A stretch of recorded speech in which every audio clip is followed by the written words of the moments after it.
소중한 나.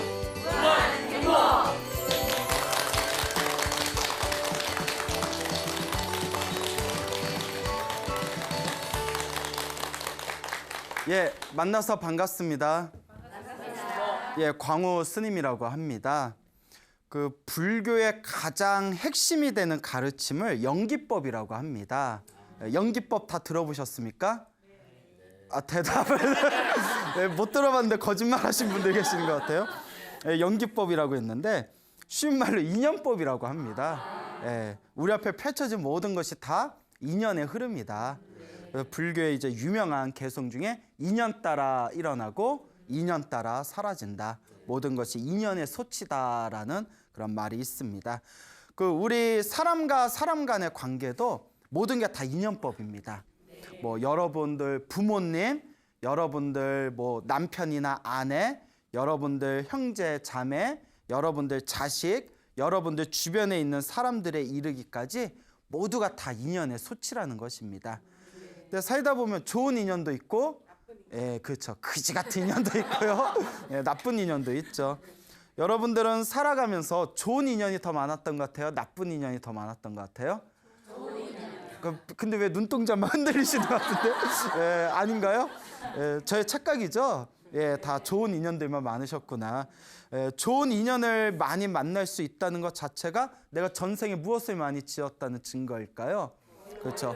복과 선업, 공덕을 많이 지었구나라고 생각해 볼 수가 있고요. 살아가면서 좋지 못한 인연을 많이 만났다면 그만큼 전생에 복을 많이 짓지 못했다, 선업을 많이 짓지 못했다라고 생각해 볼 수가 있습니다. 그래서 불교에서는 그 옛날부터 내려오는 유명한 말이 있지 않습니까? 오는 사람 막지 말고 가는 사람 잡지 마라. 다 인연의 흐름이라는 거죠. 근데 사람 마음이 그게 돼야 안 돼요. 예, 그 집착이 있어서 그렇답니다. 예, 그러니까 막 좋은 게 있으면 막 움켜쥐고 싶고, 예, 막 싫은 사람이 오면 막 맞고 싶고, 예, 그렇잖아요. 예, 또 좋은 게 막 떠나려고 하면 어떻게든 못 가게 하고 싶고, 잡고 싶고, 또 싫은 인연이 가려고 그러면 막 굿이라도 해주고 싶고, 예? 어서 가라, 어서 가라 이렇게. 예, 근데 예, 그 불교에는 그런 집착을 내려놓아야 된다고 가르치고 있습니다. 그래서 이 집착이야말로 우리 중생들의 삶에 그런 어떤 괴로움과 또 장애를 가져다주는 가장 그 중요한 그런 업장이 바로 집착이다라고 불교에서는 가르치고 있죠. 근데 요 집착만 딱 내려놓으면 편하다는 걸 아는데, 다 아시죠? 네. 집착만 딱 놓아버리면 편하다는 걸 아는데 잘 놓아져요, 안 놓아져요? 안 놓아지죠. 다 놓았으면 벌써 도인 됐죠. 네, 안 놓아지니까 중생입니다. 그래서 불교 수행을 열심히 하다 보면 그런 집착의 마음이 좀 사라진다고 합니다.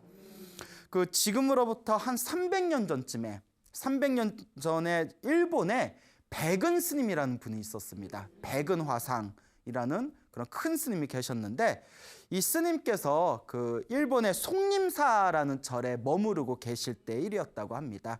이 백은 스님이 참선을 너무 아주 깊이 하셔가지고 굉장히 큰 깨달음을 얻으셨다는 그런 큰 스님이신데, 그 송음사라는 절 밑에 마을이 있었는데 그 마을에 그 두부 장수를 하는 집이 있었다고 합니다. 두부 장사를 하는 그런 집이 있었는데 거기에 딸이 하나 있었대요. 근데 아주 그 나이가 어린 처녀였는데 덜컥 애를 가져버린 거예요. 애를 가졌어. 어떻게 애를 가졌지, 처녀가? 에? 하늘 봤는데 그게 뚝 떨어졌나? 그 집에서 난리가 난 거예요.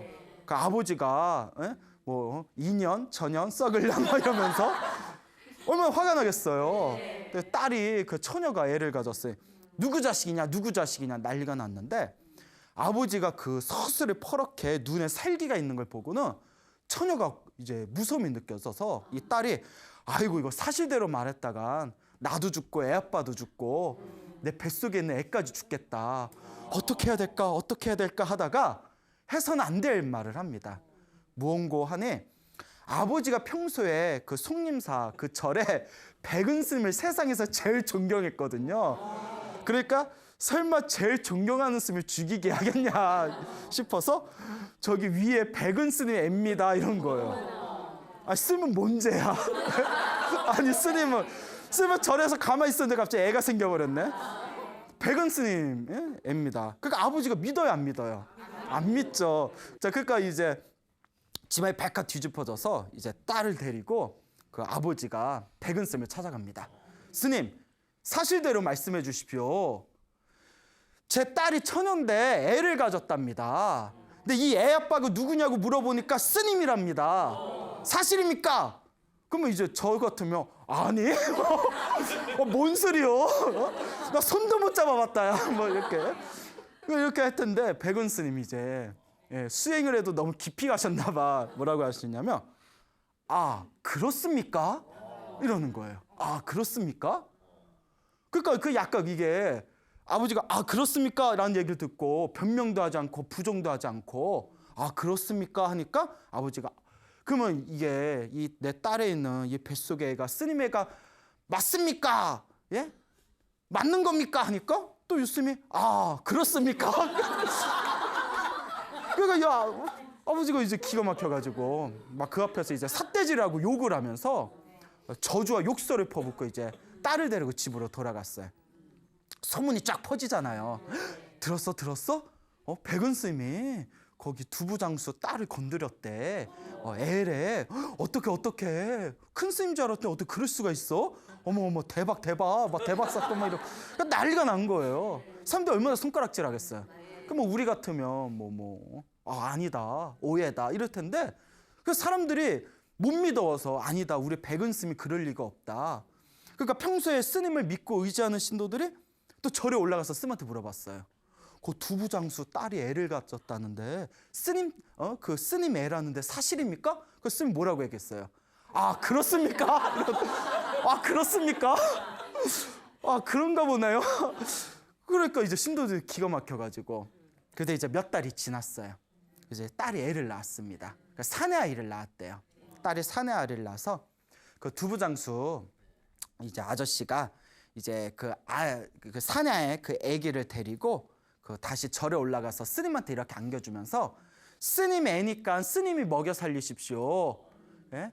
이제 스님 아들이니까 스님이 먹여 살리고 스님이 키우십시오 이런 거예요. 우리 같은 기가 막히잖아요. 이게 우리 같은 유전자 검사 한번 해보자고. 유전자 검사 해보면 될 거 아니냐고. 근데 백은 스님이 뭐라고 하셨냐? 아, 그렇습니까? 그러니까 애를 아, 그렇습니까? 그리고 이제 애인데 어떻게 해요? 그냥 이제 집집을 돌면서 젖먹이를 하면서 이제 키운 거예요. 그냥 젖먹이를 하면서 사람들이 손가락질하든 뒤에서 욕을 하든 애를 잘 키웠답니다. 그리고 1년이 지났대요. 딱 1년이 지나니까 1년 되니까 이제 돌이잖아요. 1년이 지나니까 그 두부장수 딸 애엄마가 그 모성애와 그 죄책감 때문에 하루하루를 그냥 괴로워하다가 아버지 찾아가서 솔직하게 얘기합니다. 아버지, 사실 그 애는 이웃집 음식점에 남자애입니다. 스님한테 제가 못할 짓을 했습니다. 죽여주십시오. 아, 이제 와서? 이제 와서. 그러니까 아버지는 놀라고. 그래서 이제 불이 나게 절에 올라가서 스님 앞에서 석고대죄를 하면서 눈물을 쏟으면서 우리 어리석은 여식 때문에 제가 세상에서 가장 존경하는 스님을 제가 뒤에서 욕을 하고 더럽혔습니다. 제발 용서해 주십시오 이러면 제발 용서해 주십시오 하니까 스님이 이렇게 애를 안고 있다가 거기에 이제 애 할아버지 되는 택이죠. 스님 용서해 주십시오 하니까 스님이 이렇게 애 안고 있다고 또 보면서 아, 그렇습니까? 그래서 그 데려가라고. 예, 그랬다는 유명한 일화가 있습니다. 예, 그래서 이걸 가리켜서 모든 게 2년 때문에 왔고 2년이 닿으면 다시 가고 모든 것이 내 앞에 펴져진 모든 것이 다 인연법이다. 그 인연법의 가장 완벽한 모습을 보여주신 게 바로 그 일본의 백은화상이다라는 그런 이야기가 절에서 내려오고 있습니다. 야, 이게 말이 쉽지 이게 될까요, 안 될까요? 안 되죠. 이게 그냥 큰 스님의 이야기니까 야, 정말 이 세상에 최고 가는 수행자, 모든 집착이 떨어지신 큰 스님이다라고 우리가 감탄하는 거지. 지금 눈으로 보면 호구야, 호구. 세상에 이런 호구가 어딨어? 예? 누가 나 때렸어? 예? 내가 당신 때렸는데 당신 어떡할 거요? 아, 그렇습니까? 막 사기쳐도 아, 그렇습니까? 누가 나를 음모를 모해를 해도 아, 그렇습니까? 야, 정말. 근데 이렇게만 살 수 있다면 이 세상이 얼마나 아름다워질까요? 서로가 서로 이렇게 모든 집착을 놓아버리고 살 수만 있다면. 그래서 이와 같이 내 앞에 펼쳐진 모든 것이 나의 인연임을 알고 내 마음에 그 집착심을 놓아버리고 인연의 흐름을 따르게 될 때 우리는 가장 완벽한 마음의 깨달음의 꽃을 피울 수가 있다라는 그런 부처님의 가르침을 보여주는 교훈이 되겠습니다. 자, 이와 같이 우리 앞에 펼쳐진 게 모두 내가 지은 업의 인연이라고 했을 때 이 업의 인연을 두 글자로 줄여서 어변이라고 합니다. 업의 인연, 어변이라고 하죠. 그러니까 아까도 언급드렸지만 우리 앞에 펼쳐진 모든 존재들, 그 내 앞에서 나와 함께 어우러지면서 살아가는 모든 존재들이 다 어변의 존재들입니다. 괜히 만난 존재가 없어요. 우연으로 만난 존재가 없습니다. 그래서 소나무를 통해서 여러 번 말씀을 드렸죠. 나와 함께 이 세상을 살아가는 모든 존재들이 나에게 두 가지 목적으로 나와 인연을 맺는 것이다. 은혜를 갖기 위해서 왔거나 왼수를 갖기 위해서 왔거나. 그 이야기를 이렇게 돌려보면 내가 다른 사람을 대할 때에도 두 가지 목적으로 만난 거예요. 그 사람에게 은혜를 갚으러 만났거나 왼수 때문에 만났거나. 그러면 내 주변에 있는 나의 인연들이 은혜로 만난 인연이 더 많은지 왼수로 만난 인연이 더 많은지 좋은 인연이 더 많은지 나쁜 인연이 더 많은지 정말 참 어렵고도 어려운 일입니다. 그래서 불교에서는 지금 자꾸 닦아야 된다. 지금 닦고 끊임없이 선업을 짓고 끊임없이 공덕을 짓는 것만이 좋은 인연을 만날 수 있는 가장 올바른 방법이라고 합니다. 그 부처님 당시에 있었던 일입니다. 부처님 당시에 어느 젊은 남자가 머리를 깎고 출가하게 됩니다. 그리고 이제 열심히 수행을 했대요. 열심히 이제 수행을 했는데 이제 이 젊은 남자가 이제 큰 스님이 됩니다. 이제 큰 스님이 되셔가지고 하루는 이제 어느 절에서 사원에서 이렇게 수행을 마치시고 난 뒤에 그 신도들이 찾아와가지고 그 이렇게 스님에게 승복하고 뭐 꿀이라든가 이렇게 시중물을 올렸습니다. 그 스님이 이렇게 보시더니 아, 이걸 왜 주시는 겁니까?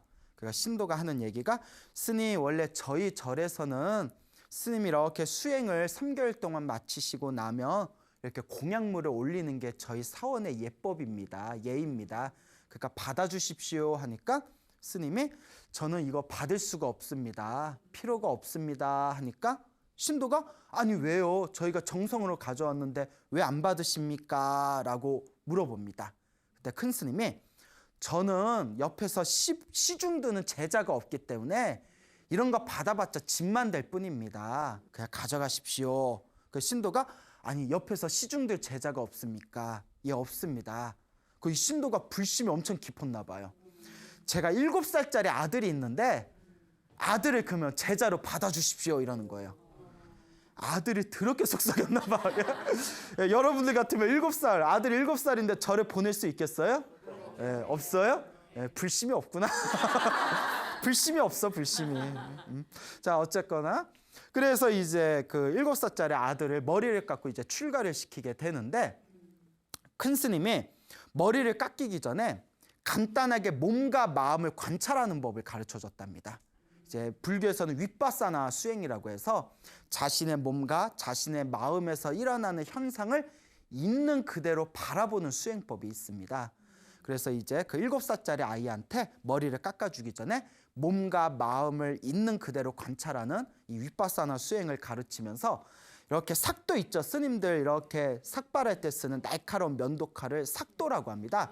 삭도를 물에 이렇게 묻혀서 그 삭도가 면도칼이 머리를 딱 깎는 순간 그 자리에서 깨달음을 얻습니다. 몇 살짜리가? 7살짜리가. 그러니까 전생에 많이 닦은 아이예요. 예, 전생에 많이 닦았기 때문에 머리카락을 딱 깎는 순간에 자기의 몸과 마음을 관찰하다가 깨달음을 얻으면서 모든 번뇌와 욕망이 사라진 거룩한 성자인 아라한이 됩니다. 7살짜리가 아라한이 된 거예요. 동자승이. 근데 스승님은 이 아이가 아라한이 됐는 줄 몰라요. 이제 자기가 스승님은 이제 아직 깨달음을 못 얻었거든요. 그 스승보다 먼저 깨달은 거예요, 제자가. 하여튼 이제 동자승으로 만들어놨는데 또 이제 아라한이고 전생에 닦은 것도 많으니까 얼마나 총명하겠어요. 7살짜리가 마치 27살짜리 청년 마냥 스승을 옆에서 너무나 시봉을 잘하는 거예요. 자, 그렇게 이제 한 보름 정도가 지난 뒤에 그 큰 스님이 동자승에게 자, 네가 이제 출가를 했으니까 부처님께 직접 가서 인사를 드려야 되지 않겠냐. 부처님이 멀리 떨어져 계시니까 부처님께 인사드리러 우리가 여행을 떠나자라고 이야기를 합니다. 그래서 이제 그 동자승을 데리고 이렇게 부처님이 계신 곳으로 여행을 떠나는데 길을 가다가 이제 날이 어두워져 가지고 어느 마을에 그 조그만 사원에 들어가서 하룻밤을 쉬게 됩니다. 이제 스승은 침대에서 이렇게 쉬고 눈을 감고 이렇게 잠에 들었고 7살짜리 동자승은 이미 깨달음을 얻었잖아요. 스승이 자고 있는데 옆에서 딱 가부좌를 들고 참선을 하고 있는 거예요. 7살짜리가. 좀 징그럽지 않아요? 7살짜리가? 예, 이제 그 전생에 많이 닦은 거예요. 예, 이제 또 아라한이잖아요. 7살짜리인데 이제 거룩한 성자가 된 겁니다. 이렇게 이제 밤새워서 명상을 들었는데 이제 새벽닭이 울립니다. 꼭기요 하고 새벽닭이 울리니까 스승이 이제 누워 있다가 아, 새벽이 됐나 보다. 그러니까 이제 우리 동자승, 이제 당신의 제자인 동자승이 자고 있을 거라고 생각한 겁니다. 그리고 누운 상태에서 동자승을 깨워서 어서 아침에 할 일을 하도록 시켜야겠다 해가지고 가지고 있는 부채로 동자승을 깨우려고 이렇게 부채로 동자승을 툭툭 쳤어요. 툭툭 쳤는데 실수로 이렇게 동자승이 앉아 있었잖아요. 이렇게 스승님이 걔는 침대 옆에서 이렇게 참선하면서 앉아 있는데 스승이 부채로 누워 있는 동자승을 깨운다고 부채를 이렇게 돌리다가 부채자루가 앉아 있는 동자승 눈을 콱 찔러 버립니다. 그 눈을 잃어버려요. 그리고 동자승이. 자, 그런데 우리 같으면 난리 났을 거 아니에요. 예? 순간 제자는 이렇게 생각합니다. 이제 거룩한 성자의 경지에 이르렀잖아요. 내가 지금 소리를 지르고 아프다고 하면 우리 스승님의 마음이 번민해질 것이다. 차라리 나 혼자 참으면 아무 문제 없다. 그 손을 하나 싹 가리고 예, 스승님 저 일어났습니다. 준비하겠습니다 하고 밖에 나가서 화장실 청소도 하고 욕실 청소도 하고 그러니까 한 손을 가린 상태에서 대단하죠. 그러더니 스승님께 드릴 우리는 이제 아침에 양치질 할 때 칫솔로 하잖아요. 칫솔로 하는데 그 당시에는 부처님 당시에는 이제 나무 있죠. 그 버들가지나 그 이렇게 부드러운 나무를 이렇게 칼질을 해가지고 그걸로 양치질을 했답니다. 그 스승님이 양치질할 수 있도록 양치질할 나무와 그 물컵을 이렇게 갖다 드는데 한 손으로 이렇게 눈을 가리고 있으니까 한 손으로 이렇게 건네드렸대요. 그렇잖아요. 이렇게 눈이 뻥 뚫려 버렸으니까. 그 스승이 한 손으로 이렇게 쑥 주는 동자승을 보고 너 어디서 이런 버릇을 배웠냐? 스승한테 이렇게 물건을 드릴 때는 두 손으로 공손히 드려야지. 네가 이래가지고 네가 부처님의 법을 배울 수 있겠냐? 어디서 이렇게 못된 버릇을 배웠냐? 이러니까 이제 그 제자가 이렇게 이야기하는 겁니다. 동자승이. 스승님, 당연히 스님께 두 손으로 드려야 되는 걸 제가 왜 모르겠습니까? 다만 제가 눈을 심하게 다쳐가지고 한 손으로 눈을 가리고 한 손으로 물건을 드릴 수밖에 없기 때문에 한 손으로 올린 겁니다. 그러니 너무 노여워하지 마십시오. 그 스승이 그때서야 좀 느낌이 이상해서 너 눈이 왜 그러니?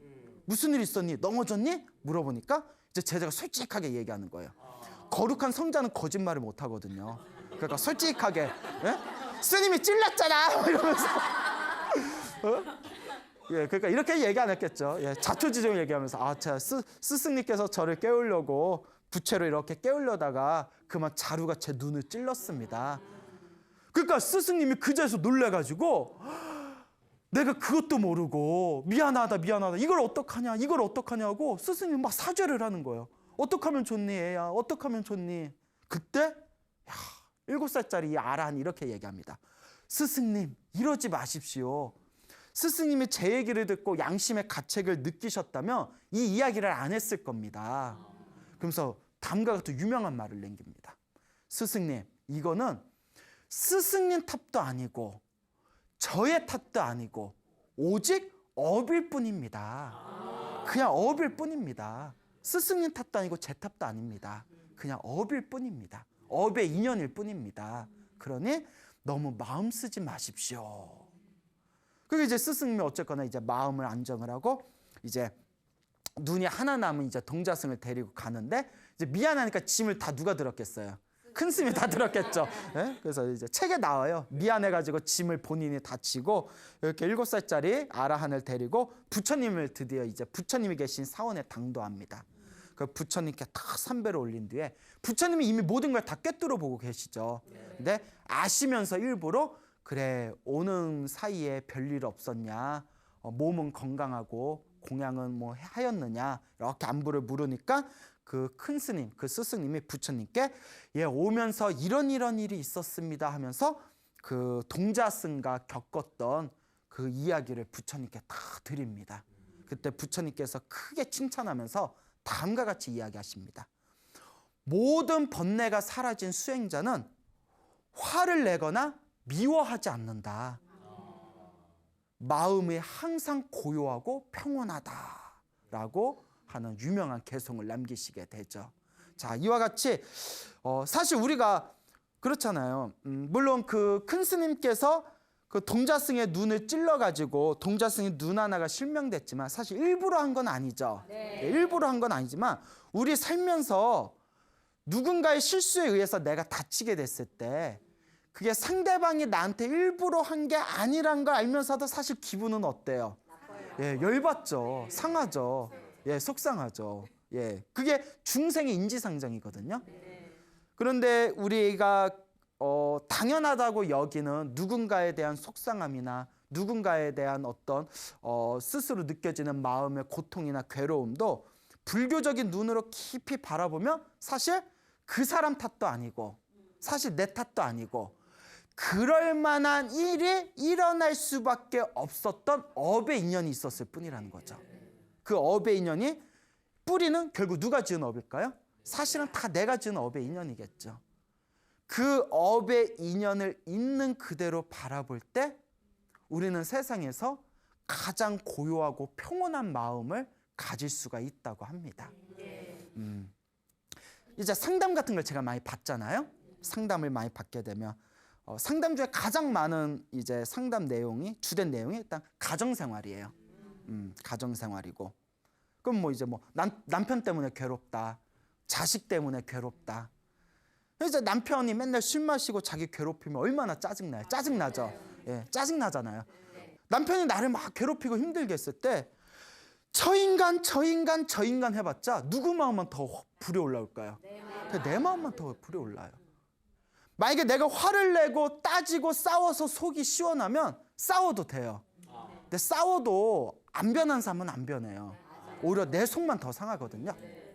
이럴 때 제일 좋은 게 서로의 정신건강을 위해서 깔끔하게 헤어지는 것도 좋아요. 네? 아니, 끝까지 들어보세요. 응? 깔끔하게 헤어지는 것도. 왜? 왜 갑자기 분위기 왜 이러죠? 설마 이제 스님이니까 그냥 끝까지 업이다 생각하고 살아 이럴 줄 알았어요? 아니야. 왜 그래? 한 번뿐인 인생 쿨하게 살아요. 자, 이제 끝까지 들어보세요. 헤어지는 것도 좋은데 제가 소나무에서 자주 말씀드리잖아요. 전생의 업보가 너무 두꺼우면 헤어지고 싶어도 못 헤어진다니까요. 그 얘기를 하고 싶은 거예요. 예. 그냥 깔끔하게 헤어질 수 있으면 얼마나 좋아요. 예? 그냥 너 나 살아보니 안 맞는 것 같아. 우리 스치듯 안녕? 우연히 길에서 보더라도 아는 척하지 말자. 너와 나의 추억 그냥 마음에만 가다듬자. 뭐 이렇게 깔끔하게 되면 얼마나 좋아요. 근데 전생의 업의 인연이 지저분하면 그것도 안 돼요. 죽는 날까지 그 인연이 쉽게 안 풀립니다. 이게 업의 고통이에요. 이게 본래의 고통이고. 동감하시죠? 예. 그렇기 때문에 제가 불제분들한테 말씀드리는 얘기가 남편이 미치도록 나를 힘들게 하며 너무너무 괴로우면 헤어져라. 그냥 대부분이 헤어지고 싶은데 그게 잘 안 돼요 하면서 저마다의 사연이 있어요. 뭐 애 때문에라도 안 되고 뭐 재산 문제 때문에 안 되고 뭐 때문에 안 되고 하여튼 저마다 쉽게 헤어질 수 없는 사연이 있어요. 또 어떤 분이 이런 얘기를 해요.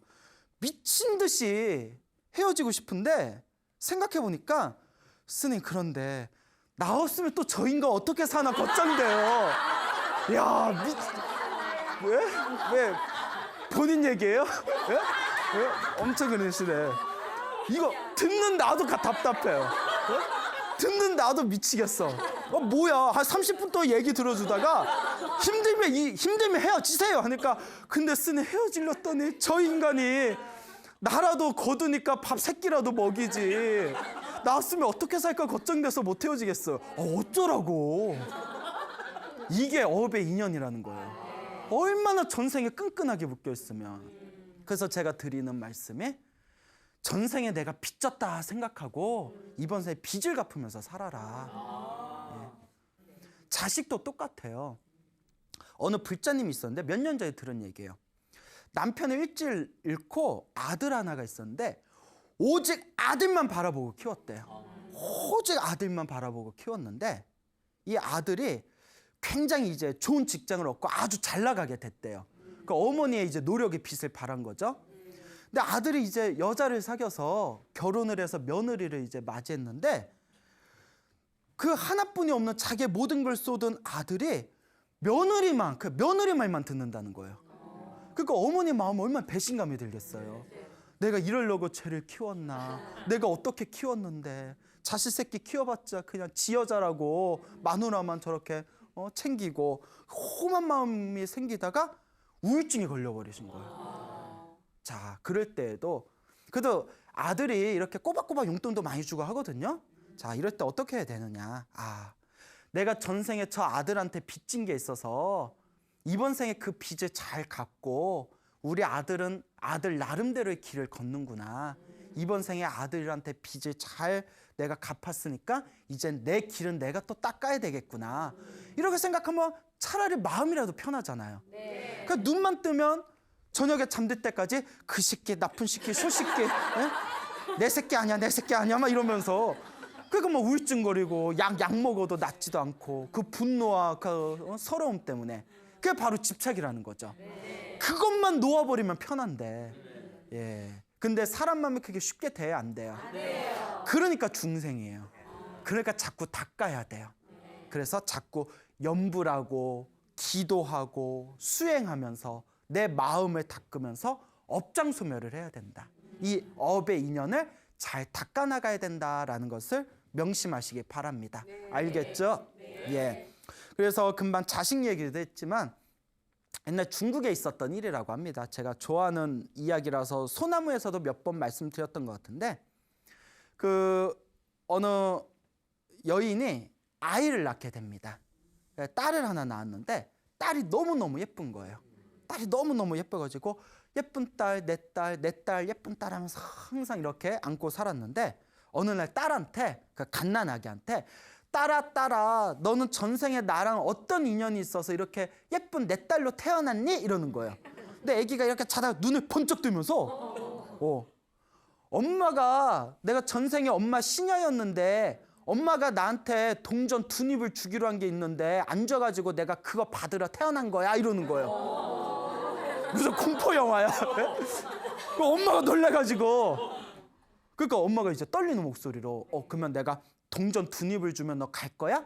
아니 받았으니까 가야지 이러는 거예요. 그래서 혹시나 해서 애기 이마 위에다가 동전 2입을 올려놨대요. 그러니까 애기가 응애 몇 번 울더니 갑자기 숨이 딱 끊겨버렸답니다. 네, 그렇죠. 아니 이제 이걸 무섭다고 받아들이지 말고 이렇게 우리 업의 인연이 왜 이래? 이 속에 숨겨진 교훈과 이 속에서 우리가 업보의 인연이 이와 같이 아주 정확하구나 이런 걸 받아들여야죠. 학교 다닐 때 공부 못했죠.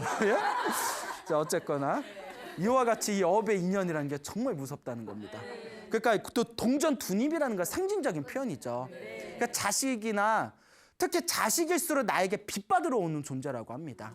대부분이. 그러니까 우리 자식들한테 자꾸 퍼주잖아요. 남의 자식이 봐요. 그러니까 퍼줘요, 못 퍼줘요? 내 자식이니까 퍼주잖아요. 그만큼 내 자식한테 전생에 빚진 게 많아서 내 자식으로 태어난 거거든요. 그렇기 때문에 이 빚과 빚으로 얽힌 관계가 우리의 인연이구나. 그러니 이번 생에 좋은 인연이면 더 아름답게 가꾸어야 되고 이번 생에 좋지 못한 나쁜 어변이라는 게 느껴지면 이번 생에 잘 풀어야 다음 생에 만나도 좋은 인연으로 만나게 됩니다. 제가 항상 하는 얘기 있죠. 그 인간이 있는데, 그 인간하고 나쁜 인연이 있는데 이번 생에 안 풀면 다음 생에 또 만나야 돼. 예? 지겹죠? 예? 내가 하고 싶은 말, 지겹다. 뭐 집안에 우환 있으세요? 예, 굉장히 격정적으로 몰입하시네. 예. 그래요. 근데 대부분이 그래요. 저분은 감정 표현이 좀 솔직하신 거고 대부분이 그렇습니다. 말 못한 사연 하나가 있어요. 그 말 못할 사연 하나하나가 사실은 내가 전생에 지은 업보의 인연이다. 내가 이번 생에 풀어야 할 빚이다라는 것을 명확하게 이해하시길 바랍니다. 알겠죠? 네. 자, 그래서 이와 같이 내 앞에 펼쳐진 좋은 업도, 내 앞에 펼쳐진 나쁜 업도, 행복도 불행도 내가 지은 업보의 인연이라고 우리가 이해하고 인정했을 때 또 부처님 당시에 또 재미난 이야기가 하나 있습니다. 부처님 당시에 부처님의 제자분 중에 시왈리 존자라는 분이 계셨어요. 이름이 시왈리라는 스님이신데 이 시왈리 스님이 별명이 복덕제일이에요. 복덕제일. 복이 많기로 제일이라는 거예요. 그러니까 이분은 당신이 그냥 마음으로 원하는 일이 있으면 노력하지 않아도 저절로 풀리는 분이에요. 좋죠. 예, 되게 좋아하시네. 예? 그래서 우리가 복이 많다, 복이 적다라는 표현 쓰죠. 어머, 너는 복이 많다. 너 좋겠다. 아이고, 엄마, 나 왜 이렇게 복이 없나 봐. 나 왜 이렇게 복이 없지? 뭐 이런 표현들 쓰잖아요.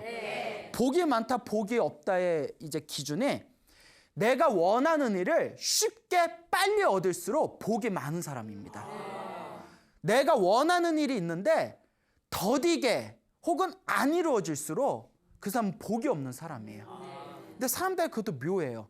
어떤 사람은 공부복은 있어요. 어머, 너 어쩜 이렇게 공부를 잘하니? 너 학원 어디 다녀? 난 그냥 교과서만 봐. 좀 재수없죠? 근데 그런 애들이 있어요. 그 공부복이 있는 거예요. 그렇게 공부복은 있는데 학교복이 없는 경우가 있어. 시험만 봤다면 이상하게 자기가 가고 싶은 명문대에 못 들어가는 거예요. 제 주변에도 그런 형이 한 분 있었는데 공부는 엄청 잘하셨어요. 근데 이제 학교복이 좀 없으셨던 분이 있고 또 학교복은 있는데 재복이 없어가지고 학교 졸업하고 사업했는데 쫄딱 많은 사람들이 있어요. 그런 경우 있죠. 사람마다 저마다 틀려요. 또 어떤 사람은 어렸을 때 공부도 못해. 뭐 학교도 뭐 겨우 뭐 턱걸이로 저기 지방에 있는 이름도 좀 이상한 그런 학교에 겨우 들어가. 그러니까 집에서 막 반상회 하면 어머 철이 엄마, 철이 이번에 학교 어디 갔어? 철이가 누구예요? 엄마가 이제 창피하니까 철이가 뭐지? 저는 순이에요. 순이 엄마예요. 예. 제 앞에서 철이 얘기는 하지 마세요. 이렇게 부끄러워하던 아들이 있었는데 이상하게 학교 졸업하고 대인관계 좋고 사회생활 잘해서 그냥 하는 장사마다 잘 돼서 나중에는 집안의 자랑거리가 된다거나. 그 사람 복은 몰라요. 저마다 복이 다 다릅니다. 예? 그러니까 처음에 어렸을 때 효자였던 애가 나중에 속 다 뒤집어 놓는 경우도 있고, 예, 어렸을 때 이거 사람으로나 이거 살까? 이거 어디 가서 이거 사람 대우나 받을까 싶은 애가 나중에 정말 효자가 돼가지고 그 부모님 잘 모시는 경우가 있잖아요. 그것도 다 자기 복이죠. 저마다 각자 자기 복이 다 다른데 시왈리 존자는 어떤 복은 있고 어떤 복은 없고 그게 아니에요. 그냥 바라는 게 있으면 저절로 이루어졌어요. 바라는 게 있어서 저절로 이루어지니까 그냥 바라는 게 없어. 모든 게 완벽하니까. 그분이 바로 시왈리 존자였습니다. 근데 시왈리 존자가 딱 한 가지 유일하게 고통을 받았던 때가 있었대요. 그게 언제냐? 전설에 의하면 엄마 뱃속에서 7년 7개월을 있었대요. 보통 몇 개월 있죠? 10개월이잖아요. 근데 전설에 의하면 7년 7개월을 있었대요. 7년 7개월.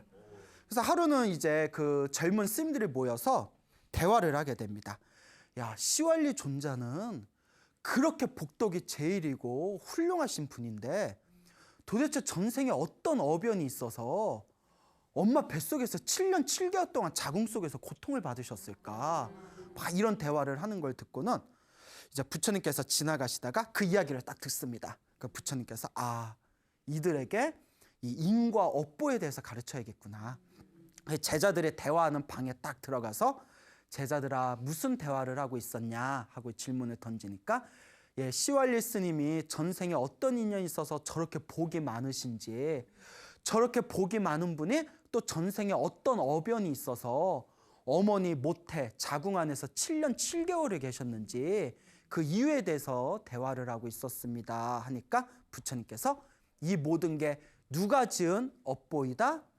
그 시왈리 스님, 자기 자신이 지은 업보이다 하면서 다음과 같은 이야기를 하십니다. 머나먼 과거 전생, 한량없는 머나먼 과거 전생에 석가모니 부처님 훨씬 이전에 윗바시 부처님 시대의 일이에요. 어느 부처님이요? 윗바시 부처님 시대 때 그 윗바시라는 부처님께서 6만 8천 명의 스님을 데리고 어느 이제 나라에 들어가게 됩니다.